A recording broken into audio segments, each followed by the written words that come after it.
a correr e ele perde o foco de aonde ele precisa chegar, qualquer lugar que ele chegar é o lugar. Concorda comigo? Vamos pensar que nós vamos sair daqui todos, nós vamos sair de um lugar correto. Vamos sair da igreja em direção ao emissário. Então eu saí de um ponto para outro ponto. Se a gente não chegar no emissário, nós estamos errados, o foco está errado. Qualquer lugar que eu chegar, eu cheguei em algum lugar. Concordam comigo? Sem objetivo. Sem objetivo. A vida cristã, isso é fundamental, não é importante somente.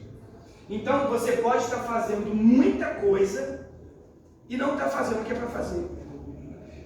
Não sei se você consegue entender e lembra daquilo que a gente conversou um tempo atrás. De todo esse universo que a gente vive de vida cristã, nós precisamos apenas de uma coisa: nos colocarmos na posição que Deus quer. Somente. Qual é a posição que Deus quer de nós? Aí eu vou usar aqui a palavrinha que nós temos falado muito também. A posição de servos. Somente. Quem vai me direcionar no que fazer dentro desse exército? O próprio Deus. Ele que direciona a gente. Nós falamos sobre dons. Não sei se vocês lembram dos talentos, aquela parábola. Um ganhou tanto, outro ganhou tanto, outro ganhou tanto. Todos ganharam. Uns mais, outros menos. Pela capacidade, pela disponibilidade, todos ganharam. Alguns dobraram, outros enterraram, outros... Então, olha bem, todos partiram de um mesmo lugar, todos estavam ali. Cada um fez alguma coisa. No reino de Deus é a mesma coisa. A gente às vezes quer fazer tanta coisa.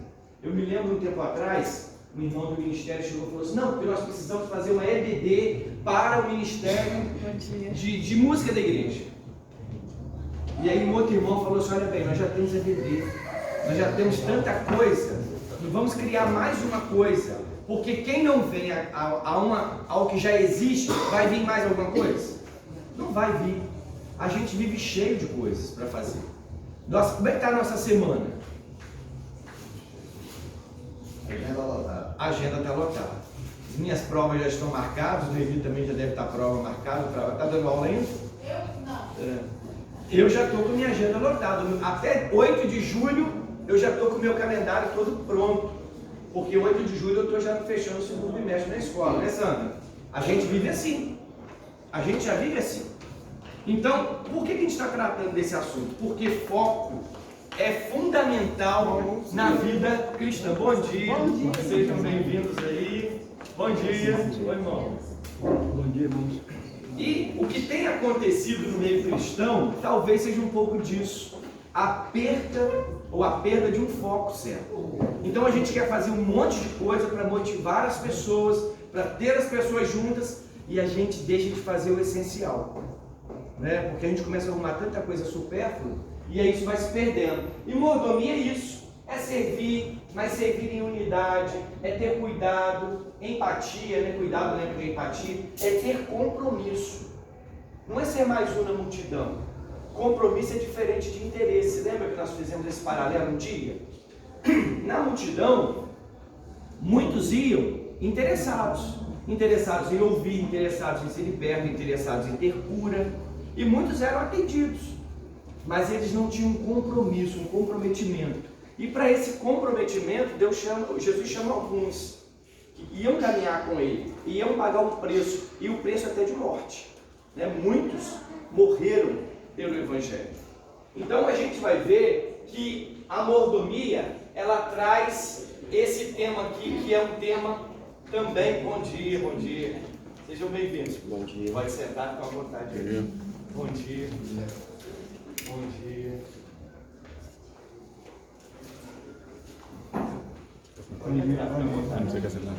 Vocês querem botar uma cadeira para vocês aqui, para beber? Não. Vai ficar à vontade, tá? Bem, então, a mordomia, em que a mordomia tem a ver com a liberalidade? Aliás, o que você entende por liberalidade? O que seria isso? Te lembra o quê? Você fala assim, liberalidade te lembra o quê? Dar sem esperar troca? Sim. O que mais? Observaram o que o irmão falou? É não ter o coração Dá. fixo nas coisas, né? Sem troca. Sem interesse. Tem gente que mexe, né? Sem interesse. Isso. Coração. Alguém falou aí interessante. Até o coração. Não ter o coração ligado às coisas. Isso. Desprendimento. Desprendimento. Por que eu quero destacar essa palavra mesquinhez? Porque às vezes, a gente, na maioria das vezes, Bom dia. a gente quer dar aquilo que vai sobrar. Sobrando tempo eu faço. Depois que eu resolver as minhas coisas, eu me disponho a fazer A outras. roupa tá furada, Né? A roupa tá ruim, eu não quero usar mais, está muito ruim, o que eu faço com aquela roupa? Eu dou. Então a gente tem muito esse hábito, né? De querer ser liberal com aquilo que não vai custar nada pra gente. E liberalidade no reino de Deus, o que seria? Pastor, o que seria liberalidade no reino de Deus? Porque aí é diferente, né? O que seria liberalidade no reino de Deus? Fala aí. Eu creio que assim, a liberalidade para o reino de Deus, ela parte do princípio da pessoa ter, primeiro ter fé em Deus, né? Crer que Ele existe. Sim. E que Ele nos ama. Então, assim, a partir do momento que você tem isso no seu coração, você passa a ter o amor ao próximo. Então, esse princípio do amor ao próximo, ele tem muito a ver com a importância da liberalidade. Excelente. Qual a palavra mais importante que ele falou aqui? O que você acha? Qual a palavra mais importante? Amor. O que move? O que move a vida cristã? O que tem que nos mover enquanto crentes? Amor a Deus. Amor. Primeiro a quem? É o mandamento. A primeira coisa é o amor a Deus. Segunda coisa é na vertical e é também na horizontal. Eu amo a Deus, mas como que é meu relacionamento? O que eu faço? Qual a minha contribuição para esse evangelho crescer, para outros ouvirem da boa nova do evangelho? Não, eu amo meu irmão, eu faço tudo para ele, eu ajudo ele. É tudo aqui na horizontal, mas eu não tenho relacionamento com Deus. Também está errado. O relacionamento com Deus, a vida cristã, na verdade, ela é vertical, mas ela é também horizontal. E isso tem a ver com liberalidade. Liberalidade é quando você tem o coração movido pelo amor de Deus. E por amar a Deus, a gente faz muita coisa. E por amar a Deus também, a gente deixa de fazer muita coisa. Pecar principalmente. A gente deixa. Né? Então abra sua Bíblia aí em 2 Coríntios 8. Eu estou gritando não, né? Porque a sala é meio grande. E aí nós viemos falando, no decorrer dos domingos, sobre a vida financeira equilibrada, né? Você ter um autocontrole sobre a sua vida financeira. Depois nós viemos tratando a questão da alegria de servir a Deus, aquela alegria que nos move no serviço a Deus. Nós não fomos salvos para pegarmos esse tesouro que nós descobrimos e guardar e tesourar. Nós fomos salvos para proclamar o Evangelho. E aqui nós temos uma visão disso. Olha quantas pessoas precisam ouvir do Evangelho de Deus. Mas a cidade tem muita igreja. Sim, mas tem muita gente aí que não conhece a Cristo. Muita gente que não conhece a Cristo. E como que essas pessoas... E quando eu falo de servir a Deus, você pode pensar assim: eu venho aqui, eu limpo a sala, eu dou aula na EBD. Não é isso. Não é só isso. Servir a Deus envolve muito mais do que isso. Bom dia. Servir a Deus envolve o quê? O que vocês acham? Nós falamos aqui que é servir. Servir a Deus envolve em quê? Vocês acham que envolve a proclamação do Evangelho? Claro, envolve. E como que as pessoas vão querer aquilo que eu tenho, que é o meu tesouro? Como que vocês acham que as pessoas vão querer o meu tesouro? Aquilo de valor que eu tenho? Tem interesse, você tem que divulgar isso também. Você tem que evangelizar. Já observaram que as pessoas, elas te observam? Vou dar essa notícia aqui, todo mundo te observa. Tem alguém te observando. É seu vizinho, é uma pessoa que trabalha com você, talvez dentro da sua casa, dentro da sua família. Isso é muito sério, porque de alguma forma nós estamos servindo a Deus ou não? Sim, nós estamos servindo a Deus. A forma como a gente age, a forma com que a gente faz as coisas, tudo isso é serviço ao Senhor. É a proclamação do Evangelho. E Jesus está voltando.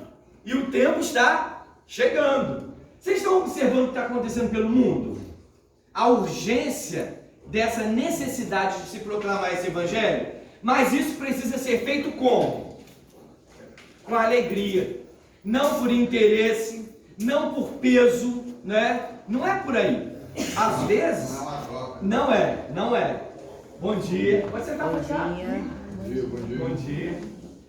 Às vezes, a gente percebe que no reino de Deus, a gente vai encontrar situações que a gente pode se encontrar muito mais ligada ao interesse do que a realidade do que deve ser a obra do Senhor.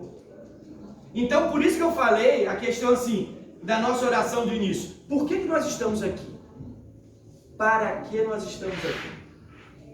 Uma vez eu ouvi de um pastor, que era membro da nossa igreja, a gente conversando sobre igreja, aí ele falou assim: ô Zé, não se iluda. Tem gente na igreja por N motivos, menos por Deus.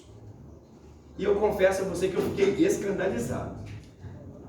Eu fiquei, porque assim, eu penso que não, mas é verdade, né? A gente precisa ter esse olhar de empatia, de entender o outro, né? Assim, com amor. E ele falou isso pra mim e eu fiquei apavorado. Ele falou assim: olha bem, tem gente que vem aqui porque tá sozinho em casa, não tem ninguém, não tem filho perto, e vem para se sentir bem. Para alguns funciona como um clube, para outros é um bom grupo de se estar, para outros gostam de cantar, gostam de tocar. E ele foi falando vários exemplos para mim. E eu fiquei chocado. Mas no decorrer que você vai começar a observar, você vê que existe sim focos errados no reino de Deus. E a gente precisa vigiar, porque quem de nós pode correr esse risco? Todos, inclusive eu. Todos nós podemos correr esse risco. E na vida cristã, se o foco está errado, está tudo errado. Então, o que nos motiva? E aí nós vamos trabalhar um pouco essa palavra hoje aqui. Motivação. Você acha que a sua motivação está ligada ao seu foco ou não? Ó, tem lugar aqui, pessoal. Francisco, tem lugar lá. Juliana, tem 2 lugares juntinhos ali. É inferno, fica junto. Bem, você acha que foco tem a ver com motivação? Ou motivação tem a ver com foco? O que você acha? Eu acho que caminha junto. Hã? Caminha juntinho. Então, tem que ter foco para ter motivação e tem que ter motivação para ter foco. Então tá, vamos trazer isso para o mundo secular primeiro. Você quer um aumento salarial, uma valorização profissional. O que você vai fazer? Qual é o seu foco? Correr atrás de um salário melhor. No mundo secular. O que você vai fazer? Trabalhar bem para alcançar aquilo ali. Dani, educação física. Sim. Se Dani pegar correndo aqui, Zé, vamos fazer um Cooper até Costa Azul? Eu vou morrer aqui na esquina. Ela vai chegar lá em Costa Azul. Por que será? Por que será? Ela está preparada. Então ela vai alcançar o foco. Eu vou alcançar? Pode alcançar. Eu acho que não vou não. Não vou não. Apesar de ser sarado, mas eu não vou. Mas vamos lá. Se tiver um cachorro atrás, eu vou. Dani, abre essa janela aí pra gente. Então, olha bem. Na vida cristã, vamos trazer isso para a vida cristã. Como que é isso? Foco e motivação. Quando que nós vamos alcançar o foco? Quando a nossa motivação estiver correta. Então eu estou motivado a quê? Eu estou motivado a servir a Deus. Eu estou motivado a ser um servo fiel. Eu estou motivado a ser um exemplo de cristão. Eu estou motivado a pregar esse evangelho. Eu estou motivado para isso. Porque o meu foco é o quê? Levar Cristo às pessoas. Ser aprovado por Ele lá no final. E a gente vai ver alguns exemplos. E Coríntios vai falar sobre isso. Paulo aos Coríntios vai falar sobre isso. E aí eu queria que você abrisse aí em 2 Coríntios 8, de 1 a 9. Cada irmão poderá ler um versículo bem alto, tá bom? Vocês querem que ligue o ventilador? Então liga aí pra mim. Fazendo favor, Sérgio? Ou Luciano aí? Isso. Vamos ligar um só pra ver qual é. Vocês querem que ligue os dois? Aí eu vou ter que gritar. Vê se tá bom assim, já dá uma circulada no ar, né, gente? Cachorro. Bem, nós queremos, eu esqueci, mas acho que estou a tempo. Os irmãos que estão em casa, né? Deus abençoe a vida de vocês. Pode entrar, Marcos. A classe vai ter depois no culto também, não vai? Vai. Vocês que estão em casa aí, Deus também abençoe vocês. Nós estamos juntos, tá bom? Vamos lá. 2 Coríntios 8, de 1 a 9. Bom dia, pode entrar. Também, irmãos, vos fazemos conhecer a graça de Deus concedida às igrejas da Macedônia. Como em muita prova de tribulação, houve abundância do seu gozo, e como a sua profunda pobreza abundou em riquezas da sua generosidade. Presta atenção e eu vou perguntar daqui a pouco quais palavras nós vamos destacar nesse texto. Lu, você lê de novo para mim? Como em muita prova de tribulação, houve abundância do seu gozo, e como a sua profunda pobreza abundou em riquezas da sua generosidade. 3. Porque segundo o seu poder, porque eu mesmo testifico que ainda acima do seu poder, dela voluntariamente. 4. Pedimos com muitos rogos a graça de participar da assistência dos santos. Não somente fizeram como nós esperávamos, mas também a si mesmos se deram primeiramente ao Senhor, depois a nós pela vontade de Deus.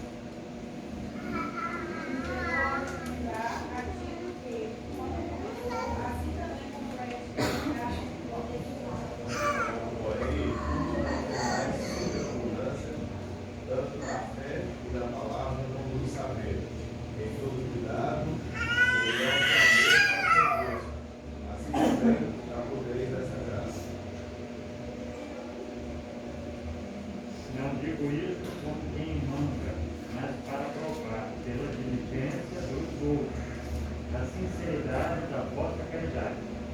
Porque já sabeis a graça de nosso Senhor Jesus Cristo, que sendo rico por amor de vós, se fez pobre, para que pela sua pobreza enriquecesse. Sim. Amém? Que palavra te chamou a atenção aí nesse texto? Fala comigo. Que palavra? Tem alguma palavra que nós já colocamos aqui? Tem uma palavra aí que é fundamental. Mas vamos lá. Qual o segredo da liberalidade? Generosidade, voluntariedade. Ó, vamos lá. Nós podemos destacar generosidade, Gozo, generosidade é com S mesmo. já com essa. Generosidade, o que mais? O gozo que ele sentia. Alegria, o que mais? Tem palavras legais aí nesse texto. Voluntariedade. Qual o contexto? Assistência. Qual o contexto dessa carta de Paulo aos irmãos de Corinto? eles estavam numa situação precisando de ajuda. Os irmãos da Macedônia, qual era a condição deles? Olha aí o versículo 3. Porque eles... Desculpa, o 2. Quem lê para mim o 2 aí? 8:2. Como em muita prova de tribulação, houve abundância do seu gozo. Só um minutinho. Tem outra versão aí. O versículo 2.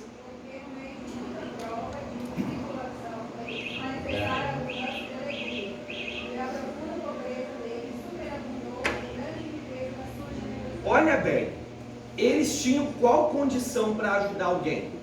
Pode entrar, irmão. Hã? Era só uma pobreza? Preste atenção na palavra. Era só uma pobreza? Era uma profunda pobreza. Mas interessante, quando eles ajudam e eles são insistentes em ajudar, o que acontece com eles? Então, qual o segredo da liberalidade? O que vocês acham? O que move a vida do cristão para que eu seja uma pessoa que tenha essa graça da liberalidade? Empatia. Empatia. Amor. O segredo da vida cristã que deve nos mover é o amor. Quando eu falo de amor, eu estou falando de quê? De empatia. O que mais? Caridade, generosidade. O amor, ele supera. O que vai dizer Coríntios 13? E aí nós vamos abrir lá. José, queria chamar a atenção nisso tudo aí. Sim. Versículo 8, aí para o final da expressão. Sim. Sinceridade do vosso amor. Sincero, né? Verdade, né? Verdadeiro. Verdade. Não, porque eu vou, porque Deus vai me dar. Não. Realmente. O Léo trouxe uma questão legal. Deus conhece a nossa motivação? Sim. Hã? Sim. Deus nos conhece mais do que nós mesmos. Eu posso estar fazendo aqui para vocês de forma legal, com a motivação toda errada. E Deus está vendo. Eu sou do coração. Né? E Deus está vendo. Então Deus conhece a nossa motivação. Olha que coisa séria é essa. Na vida cristã, o foco tem que estar certo, a motivação tem que estar certa. Eu não posso agir em benefício próprio. Olha esses irmãos. Era uma profunda pobreza, mas interessante, que superabundou, também não só abundou. O que foi a alegria deles? Superabundou de alegria. Olha o versículo 2 aí. De riqueza da sua generosidade. Você observa que tudo foi além do normal, né? A abundância de alegria, a profunda pobreza superabundou em grande riqueza. Então a vida do cristão, ela não é para dentro, ela é para onde? Para fora. E aí, trazendo para o coletivo igreja, a igreja não pode ser para dentro. Aqui nós temos essa visão perfeita hoje. Ela é para fora. A vida do cristão é para fora. E a vida da igreja? Para fora também. A mensagem do evangelho é para fora. A pregação é para a salvação. O ensino aqui é para quê? Para o nosso aprendizado e para a nossa santificação. A gente aprende, mas esse aprendizado ele precisa ter uma ação, que é lá fora, não é aqui dentro. Não é? Então, e aonde começa isso? Dentro da nossa casa. É com o nosso filho, é com o nosso cônjuge, é com a nossa família. Isso deve chamar a nossa atenção. Já aconteceu na sua casa de alguém, num momento lá, e alguém assim que não é nem crente ou não tem igreja ou alguma coisa assim, falar: fulano, você ora? Ó, eu estou ligando para você porque eu estou nessa dificuldade, você pode fazer uma oração? Ou se isso já aconteceu com você, isso é um excelente sinal, porque você é uma referência em alguma medida, né? É um ponto positivo. Mas se isso não acontece, se você não é visto em lugar nenhum, como tal, vale repensar. Chama a atenção no versículo 4, que diz: pedindo-nos com muitos roubos Sim. a graça de participar. Tem uma outra versão aí que fala sobre insistir. Alguém tem essa versão? Olha o versículo 4, olha. E aí, ó, porque eles testemunham eu na medida das vossas posses. Preste atenção o que Paulo está falando, ó. Porque eles testemunham eu, Paulo, na medida das suas posses e mesmo acima delas se mostraram voluntários. Não é por força e nem por violência, é voluntariedade, mas em amor. Mas também não é por interesse, é com compromisso, né? E aí pedindo-nos com muitos rogos, ou seja, insistência, né? A graça de participarem da assistência aos santos. Boa. Tem outra versão aqui que fala: eles nos suplicaram Sim, insistentemente. sim, eu vi essa versão. Havia uma insistência deles em colaborar com aqueles irmãos. E olha bem, não era de acordo com as posses, era acima delas. Lembra da viúva? Por que a viúva, a oferta dela foi maior? Ela deu o que tinha. Ela deu tudo o que tinha. Os ricos deram aquilo que não ia fazer falta para eles. Então, evangelho custa alguma coisa. Custa esforço, né? Custa alguma coisa. Se o evangelho não causa desconforto nenhum, estou falando desconforto no sentido de te tirar da sua zona de conforto, tem alguma coisa errada.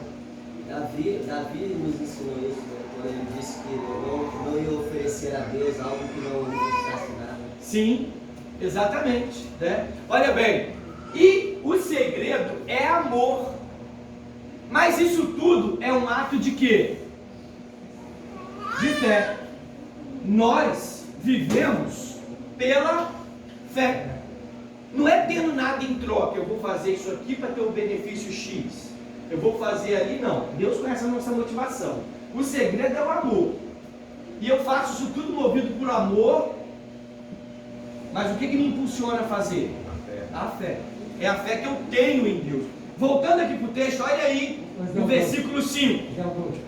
Também é porque nós fazemos porque Deus nos amou primeiro. Sim, quando com certeza. a gente faz isso, é porque recebemos. Sim. Como recebemos, sabemos que nós somos indignos de receber, então nós também procuramos praticar, porque nós fomos agraciados também.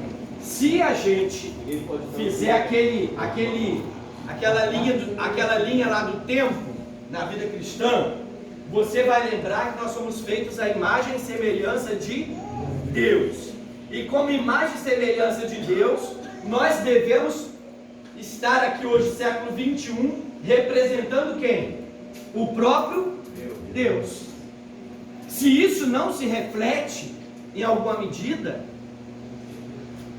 temos que repensar. Qual o amor que nos move? Aquele amor lá da cruz.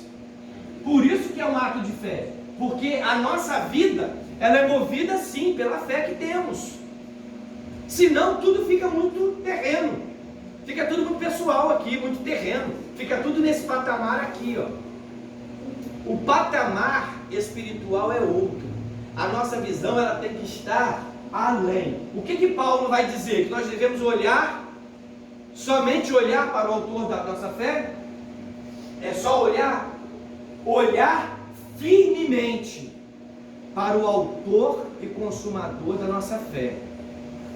Olhando, usando essa fala aqui, é você não olhar isso aqui não, olhar para lá. É olhar para o autor.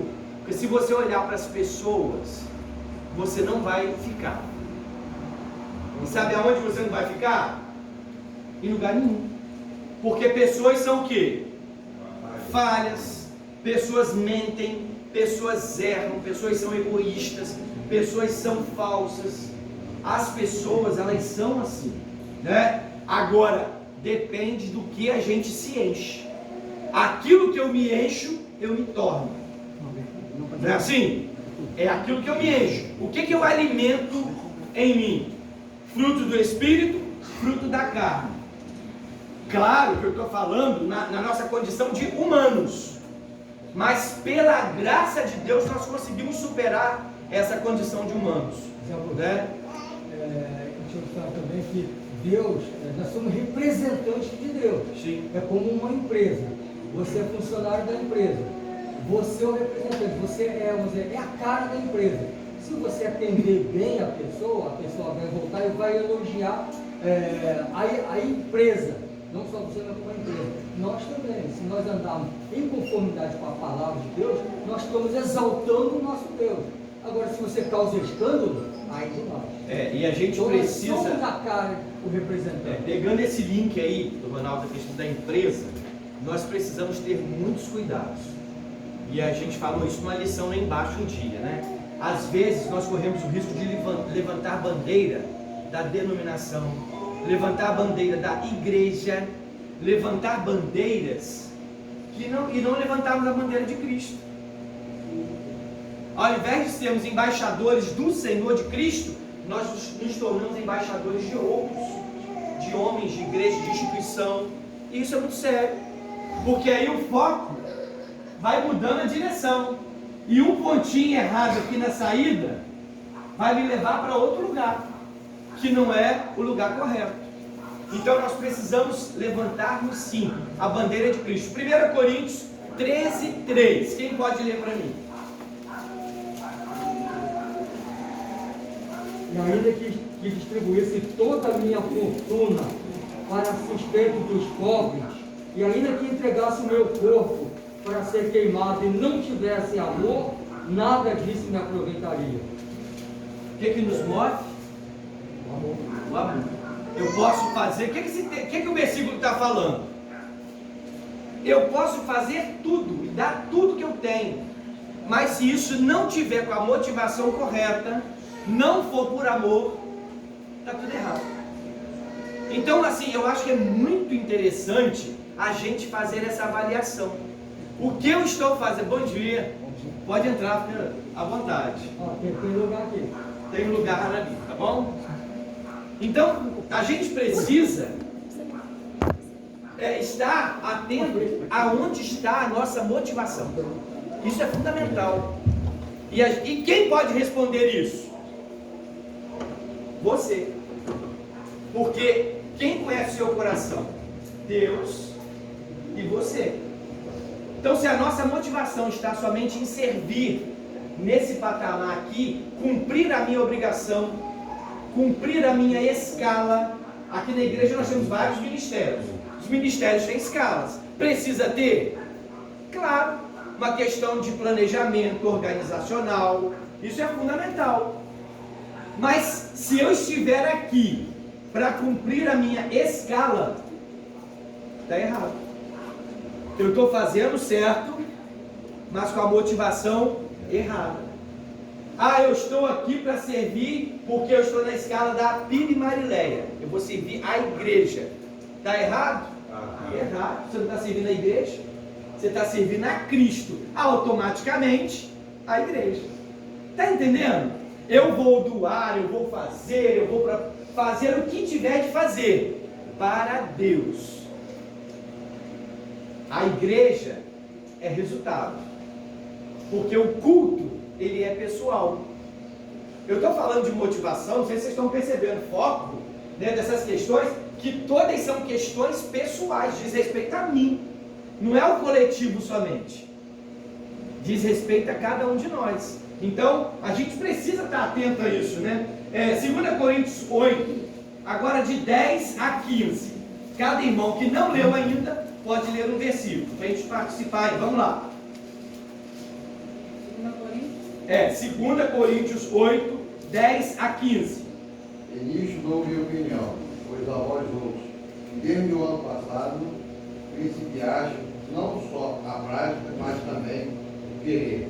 Convém isto. 11.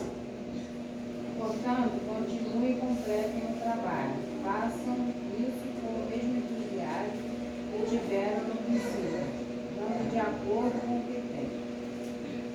Observa a palavra, hein? Porque se há boa vontade, será feita conforme o que o homem tem, não segundo o que ele não tem. Porque não é para que os outros tenham alívio de vós sobrecarga, mas para que haja igualdade. Mas não digo isto para que os outros tenham. Isso. Mas para a igualdade neste tempo presente, a vossa mudança supra a falta dos outros, para que também a sua mudança supra a vossa falta e haja igualdade.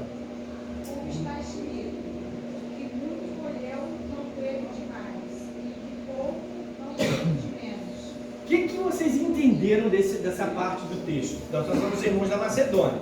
Ele está orientando aos irmãos a contribuírem para que haja o que no reino de Deus? Igualdade. Né? Não tenha falta no meio de nós. E aí os irmãos, os domésticos da fé. Lembram disso? Né? Então nós vamos contribuir para que haja o quê? Igualdade. Né? Todos tenham sustento. Quem tem mais, e aí a gente vai lembrar qual a igreja que era assim?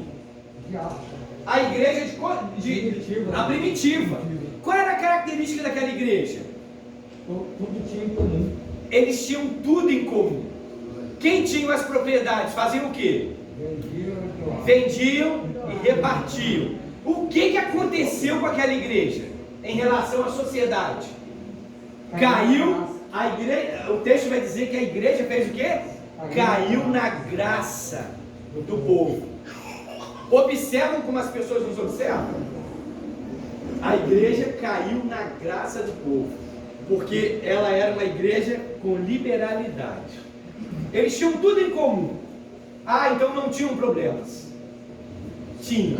Onde tem gente, tem o quê? Problemas. Mas era de forma... Ninguém tinha mais. Quem tinha mais doava. Mas isso era tudo feito com amor. E como consequência caiu na graça do povo. Testemunho. Né? E aí, eu quero só abrir um parêntese aqui. O que tem acontecido hoje no meio dito evangelho? Até no meio cristão, vamos usar assim.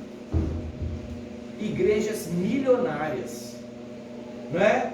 Pessoas passando fome. Pessoas dando o que não tem. Em troca de alguma coisa. Nós precisamos, irmãos, fazer a leitura daquilo que está ao nosso redor. Eu estava conversando com o Joquebed em casa esses dias sobre isso. Às vezes a gente ouve cada baboseira e eu fico triste porque você vê irmãos assim, ó, balançando a cabeça. Para tudo que ouve, para tudo que vê na internet, na televisão, mandam para a gente. Não é? O que lá em Tessalonicenses tinha os irmãos da igreja de Bereia. Já ouviram falar desses irmãos?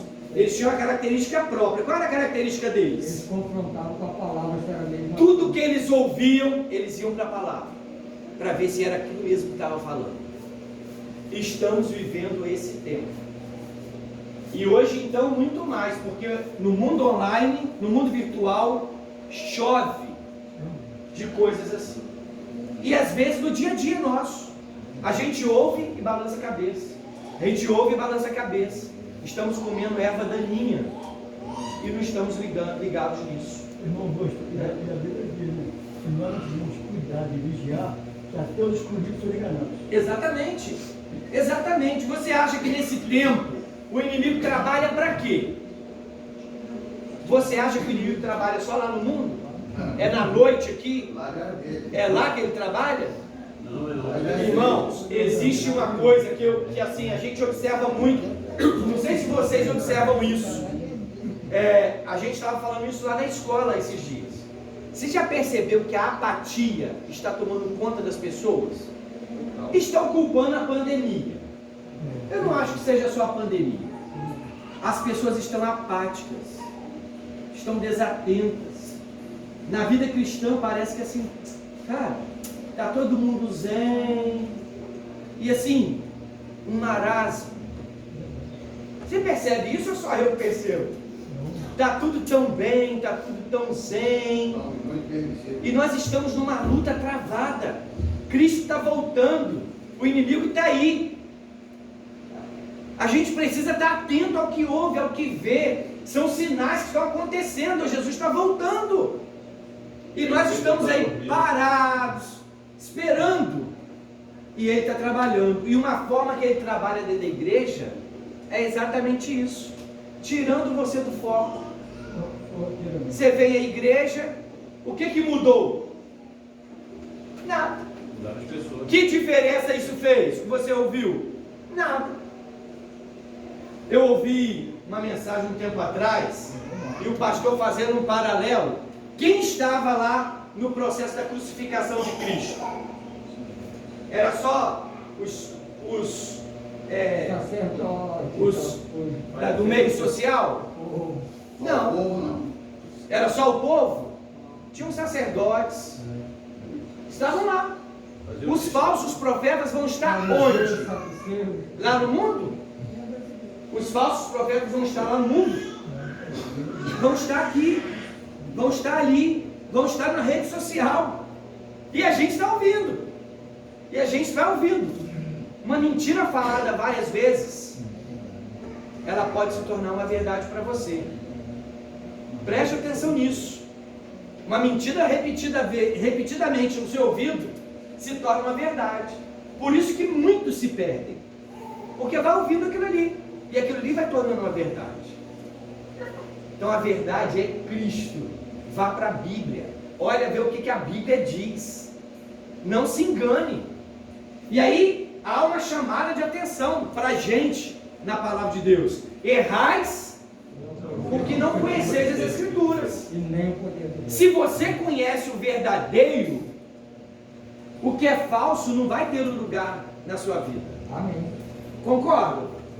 Não vai ter lugar na sua vida. Pode falar bem alto. Uma mentira falada 1.000, 2.000, 10.000 vezes continua sendo mentira. Sim. Mas não é isso que eu queria. A pergunta é assim, lá em 1 Coríntios 13, aquele versículo que a gente viu, que o Paulo falou ainda, aquele verso, sim. Ok. A minha pergunta é, qual seria a evidência que houver amor ou não? O que iria indicar que houve amor? Ou deixou de ter amor? Qual a medida? Qual a evidência? A medida, para mim, Francisco, aí é o que eu estou falando, a questão é muito pessoal, nós não podemos julgar. A medida está na sua motivação e está no seu foco. E aí, eu não posso medir a Dani não pode medir o Márcio, eu, o Leandro, a gente não pode se medir. A medida está na nossa motivação, porque eu posso mentir para vocês, mas para Deus eu não posso. Examine-se a si mesmo. Eu queria chamar a atenção de duas coisas. Sim. Uma aí do foco. A pessoa vai ver se a Bíblia está correta. Não. Do contrário, né? Falou negócio, não. Está de acordo com a Bíblia? Sim. A primeira coisa, o pessoal vê o fato contrário. O segundo, você falou que o inimigo está trabalhando, né? Sim. Está bem na Bíblia. Meu pai trabalha até hoje, eu também trabalho. A gente está deixando de trabalhar. Isso aí. Vamos lá. Para a gente caminhar um pouco, e aí eu acho que vale assim a gente pegar essa palavra para a gente. Vê bem, na vida cristã nós não podemos apontar o dedo para ninguém. Jesus vai usar isso quando aquela prostituta chega e Jesus vai dizer o que para ela? Cadê os outros que te apontaram? Foram embora. Quem não tem pecado atira a primeira pedra. E aí Jesus vai dizer para aquela mulher que para a lei ela poderia ser apedrejada, mas ele vai dizer para ela assim o quê? Ninguém condenou, não eu. Jesus não veio para condenar. Nasceu lá, quando nós vamos falar do Natal, nasceu o nosso Salvador. A condenação ela vai acontecer por causa da minha escolha. E aí, por isso que eu estou falando que a questão é pessoal. Examine-se, pois, o homem a si mesmo. A vida cristã é uma vida de exame o tempo todo. Aonde está a minha motivação? Aonde está meu foco? Aonde está a minha motivação? Onde está meu foco? Eu venho aqui servir na mídia para quê? Eu venho aqui fazer para a embaixada para quê? Eu venho aqui dar aula para quê? Eu vou evangelizar ali para quê? E é assim que a gente vive. Não é para pessoas que a gente faz. A gente faz para algo muito maior. É para Deus. Por isso que precisa ser o quê? Bem feito. Porque não é para pessoas, não é para uma instituição, é para Deus. Eu estou aqui tentando fazer o melhor de mim. Mas eu posso estar como aquela viúva, dando uma moeda. Mas é o melhor que eu tenho. Outros podem vir aqui e fazer muito melhor do que eu. Por capacidade, por condição, por tantas coisas. E pode também ser aprovado por Deus. Então a medida é do Senhor, porque Ele conhece a nossa motivação. O importante, por isso que no reino de Deus não existe aquele negócio: eu não sei fazer nada, eu não consigo fazer nada, eu não tenho certificação, eu não tenho capacidade. E aí eu lembro de Moisés. Moisés vai dizer o quê? Eu tenho a língua pesada, Senhor, eu não consigo falar. E aí, ou Jonas, né? Eu vou usar lá de uma estratégia para enganar Deus. E o que que vai fazer? Nem que seja de baleia, mas Deus te manda para lá. É assim que funciona, né? É assim que funciona. Concordo? Sim. Sim. E aí, com Moisés, boa, né? Com Moisés, Deus vai dizer o que com ele? Olha bem, fui eu que te criei. E quem vai dizer o que você tem que fazer e falar? Sou eu que vou dizer o que você tem que falar. E aí nós vamos lá na grande comissão. Jesus vai dizer o quê? Sem mim, nada podeis fazer, pastor. A igreja é o corpo de Cristo. Sim. Então o que ocorre? O Espírito Santo de Deus, quando nós cremos em Cristo Jesus, através da graça de Deus, o Espírito Santo de Deus concede àqueles que creem em Cristo um dom. Sim. Então cada um de nós aqui temos um dom dado por Deus para nós usarmos na igreja. Sim. Então esse dom nós precisamos usar, não podemos enterrar esse dom, mas nós precisamos usar porque Deus nos concedeu esse dom. Por exemplo, dar aula. E todos receberam. Na frente, não é um dom para qualquer um de nós. Sim. Tem pessoas que se colocarem na frente não vai conseguir nem falar. Então o dom é importante, nós conhecemos o dom que Deus nos deu para nós usarmos. Por exemplo, aqui na igreja há um grande clamor para que haja professores de crianças, né? E a gente vê a dificuldade de encontrar pessoas com esse dom, para que trabalhem com as nossas crianças, né? Com as criancinhas, com os juniores. Então é encontrar uma pessoa com esse dom para que ele seja usado, para que a igreja possa se fortalecer. Sim, é interessante essa visão de igreja como corpo, porque eu me incluo nisso. Eu sou uma parte do corpo muito boa, né? Muito boa. Tudo isso aqui visa o benefício de quem? Do reino, né? E a representação do reino é o quê? A igreja, né? Então, olha bem, quais os benefícios da liberalidade? Você é o quê? É abençoado. E depois? Abençoa. Abençoador. A outros. Concordam comigo? É confirmado também. Viram no texto que aquele... Sim, viram no texto que aqueles irmãos, eles não tinham nada. Eles abençoaram. E depois o texto vai dizer que superabundou, né, para eles lá. 2 Coríntios 8. Aqui o versículo, a graça, né? O versículo 4 vai dizer isso, né? E aí nós passamos para outra parte. Quais as características da liberalidade? O que você acha que são características da liberalidade? Em você. Vamos falar. Eu não quero. Vamos falar de forma pessoal. Você não precisa falar aqui.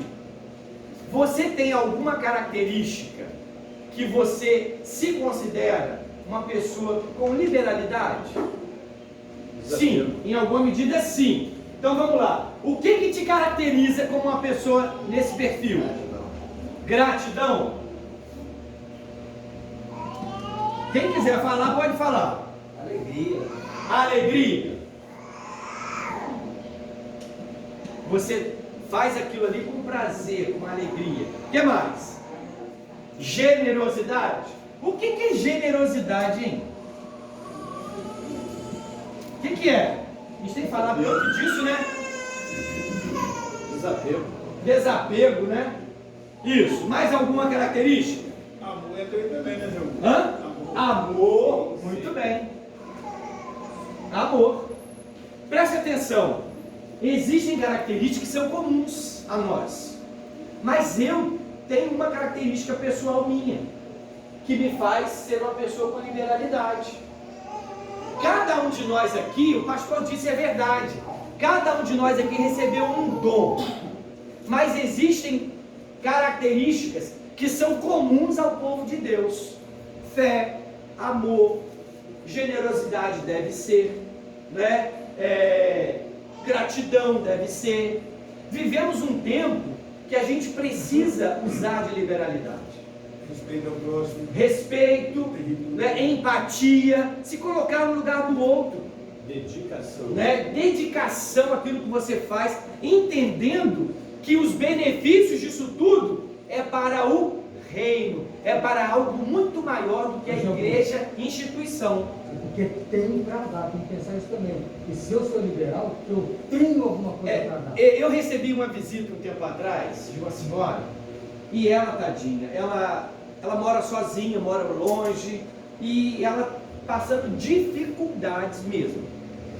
Ela foi para almoçar lá em casa. E eu não entendi muito bem, para mim ela estava indo lá fazer uma visita a gente, tá bom, almoçou e tal, mas eu percebi que ela precisava almoçar. Ficou durante o almoço, eu não entendi nada, porque assim, ela não é comum ir lá em casa, mas foi. E ela gosta muito da gente, manda mensagem, tá. Aí, ela começou a falar, o que ela estava fazendo? Ela estava contribuindo demasiadamente para a instituição igreja. Na tentativa, talvez, de ajudar mesmo, a motivação dela não estava errada. Mas a forma estava errada. Porque ela estava dando tudo, não estava ficando nem para comprar comida. Ela vinha e voltava a pé, e ela mora longe, cidade praiana. E aqui da cidade praiana a pé, não é brincadeira. E aí eu sentei com ela, comecei a conversar com ela, não, irmã, está errado, não é assim. A irmã faz um alvo, a irmã participa e caminha, não pode ficar sem comida, sem condição de sobreviver. Não é por aí. Tem que aprender a dividir. Né? Por isso, então, nós precisamos usar de liberalidade, mas também com moderação, com sabedoria. Porque a gente precisa pedir quem é para dar-nos sabedoria? A Deus. Sabedoria é Ele que dá. Então, a gente às vezes quer fazer algumas coisas, e aí eu vou falar no geral, né? Não é o caso dessa pessoa, mas a gente quer fazer por N motivos. E aí a gente vê hoje essa ideologia, e você dá mais que você recebe mais. Não é isso que acontece aí fora? Né? Se você der tanto, você vai ganhar tanto de bênção. E não é assim. A vida cristã não é uma vida de troca, né? André, bem alto.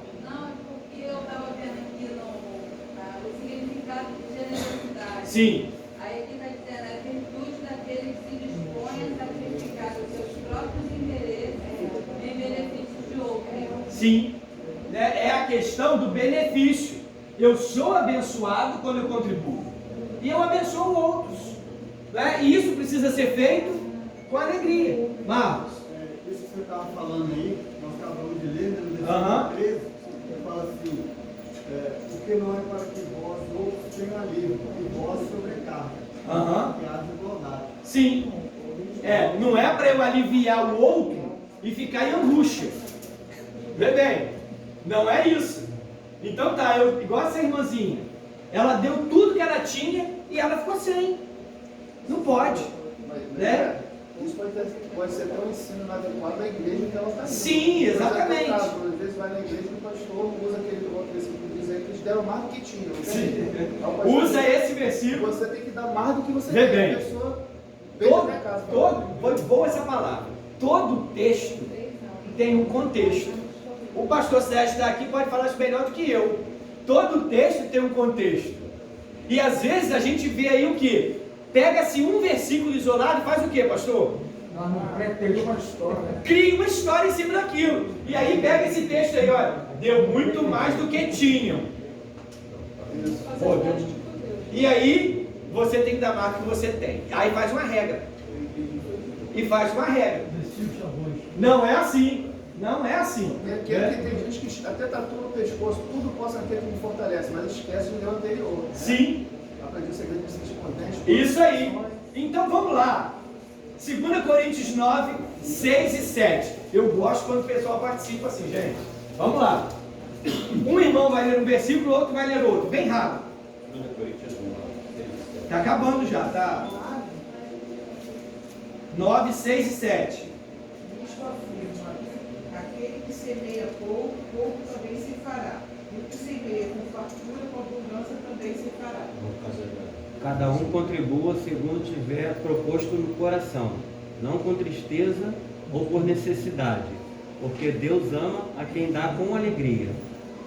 Que palavra foi falada aqui que remete ao primeiro versículo? Luke falou, Luzinete. Conhece alguém mesquinho? Conhece? A gente conhece, né? Você já viu um mesquinho, ele ter em abundância? Ele está sempre precisando, já percebeu isso? Porque também ele não tem contentamento, ele sempre quer mais. Então primeiro é ele, segundo é ele, terceiro é ele, décimo é ele. É aquele que pensa para dentro, ele pensa nele. Essa é uma característica que não deve ser de um cristão.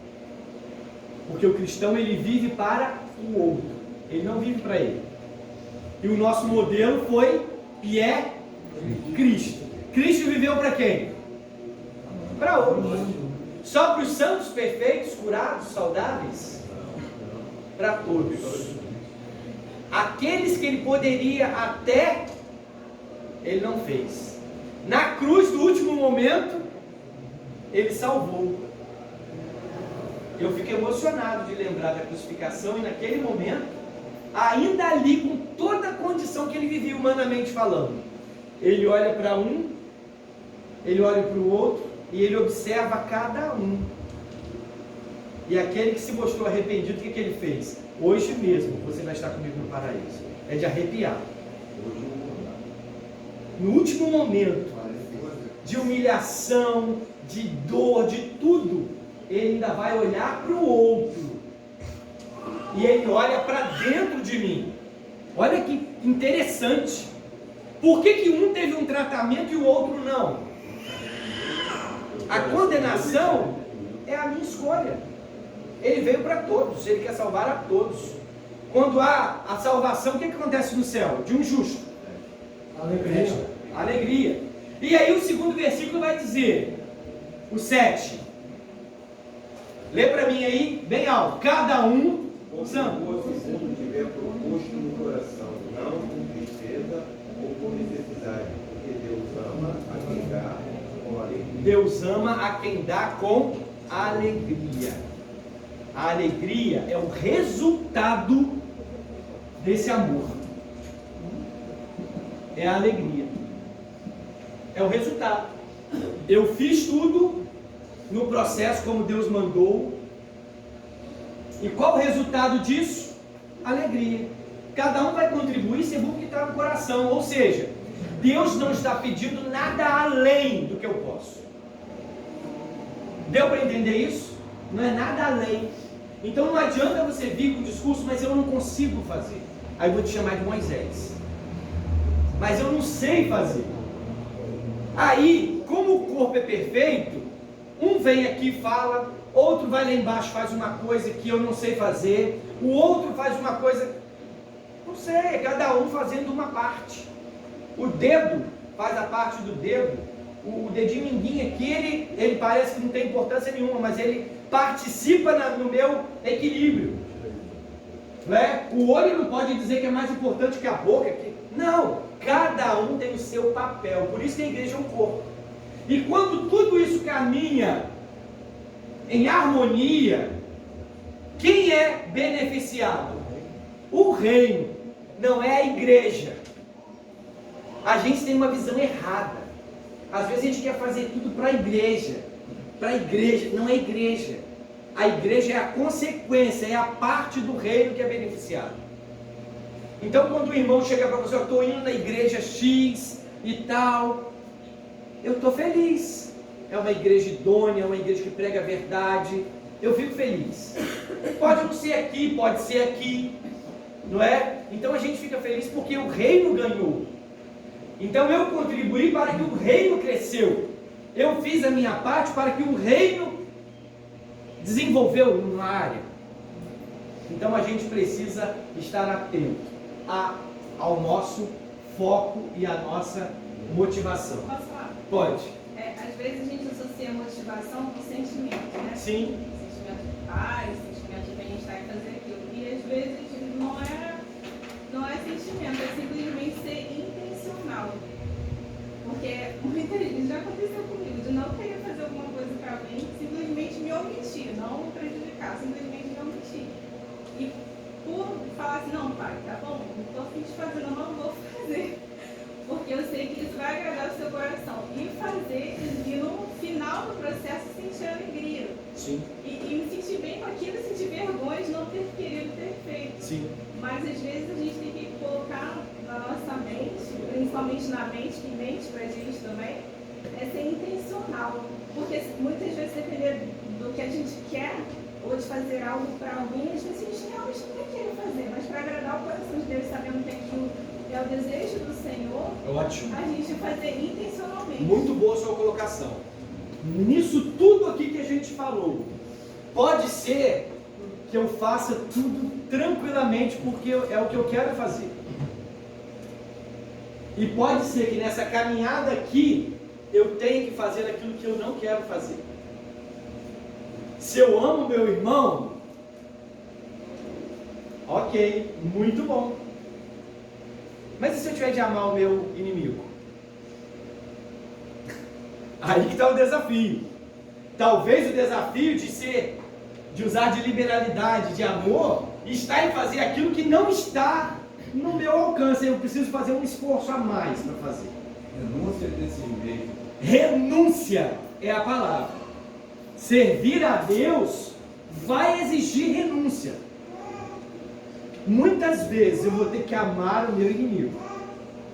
Eu vou ter que fazer aquilo que eu não tenho muita disposição para fazer. Qual seria a linha de a gente pensar, eu amo para obedecer, eu obedeço para amar? Nesse sentido de tudo isso aí. Eu amo para obedecer. Eu obedeço porque eu amo ou eu amo porque eu obedeço? Mas eu penso. Eu penso que se eu obedeço, já é um reflexo do amor. Meu para com Deus. Porque se eu obedeço, já me diz que eu reconheço quem Ele é. Eu obedeço. Eu não vou obedecer quem eu não conheço. Amar o inimigo, por exemplo. É que quando a gente faz isso, né, é porque a gente quer obedecer a Deus, agradar a Deus. Então ele pede coisa para você que é impossível, né, para que você demonstre o seu respeito. Como já falou, nós somos perdoados. Então ele pede uma coisa impossível, você ame o seu inimigo. Então você tem que ser além, humanamente além falando, do que você quer mostrar. Você amar um amigo é muito fácil. Humanamente falando, e aí cai talvez o que você falou. Humanamente falando, eu vou querer amar o meu inimigo ou o meu amigo? Amigo, sempre. Mas por amar ao Senhor e obedecer a Ele, eu vou fazer isso. Aí entrou o que eu falei. Sim. Aquele que tem os meus mandamentos, né? E os guarda. Esse é o que me ama. Né? Amém? Amém. Desculpa que eu grito um pouquinho, mas a gente caminha. Irmãos, vamos orar, agradecer a Deus. Eu agradeço a vida dos irmãos, né, por estarmos aqui. Ah, é verdade. Vamos lá, Hudson, você pode ficar de pé. Vamos ficar de pé todos? Márcio, pode falar. Eu queria que os irmãos que orassem pela família do seu Zé, aqui no Marilé, como ele faleceu agora de manhã, 21 anos de idade, tá? Bateu de moto ali no canteiro, bateu a cadeira de poste, na madrugada, tá? Então tem 21 anos de idade. O nome do menino é Jeff e o pai é José. Orar por essa família, né, irmãos? Eu sou o voto do coração dele. Sim. Senhor Deus, Deus, nosso Pai que está no céu, Pai, como temos a alegria de estarmos aqui, Pai, para aumentarmos a nossa santificação, Pai. Estamos aqui por amor, estamos aqui por obediência, Pai. E que tudo aquilo que nós aprendemos aqui essa manhã, Pai, nós possamos colocar em prática nas nossas vidas. Amém. Por isso também está cuidando da nossa família, cuidando da nossa igreja, Pai, para que o nosso alvo seja sempre Cristo Jesus. Amém. Possamos sempre ter a motivação correta, Pai. Amém. Em nome de Jesus, Pai, cuide da família, Deus, desse jovem, Pai, que se acidentou, Pai, que veio a falecer, Pai. Que o Senhor possa estar presente, Pai, trazendo consolo, trazendo orientação, Pai. E para que esse momento sirva para que muitas pessoas dessa família estejam mais próximas do Senhor, Pai. Deus, pedimos perdão dos nossos pecados, Deus, e agradecemos, Deus, por tudo que o Senhor tem feito por nós, Pai. Em nome de Jesus.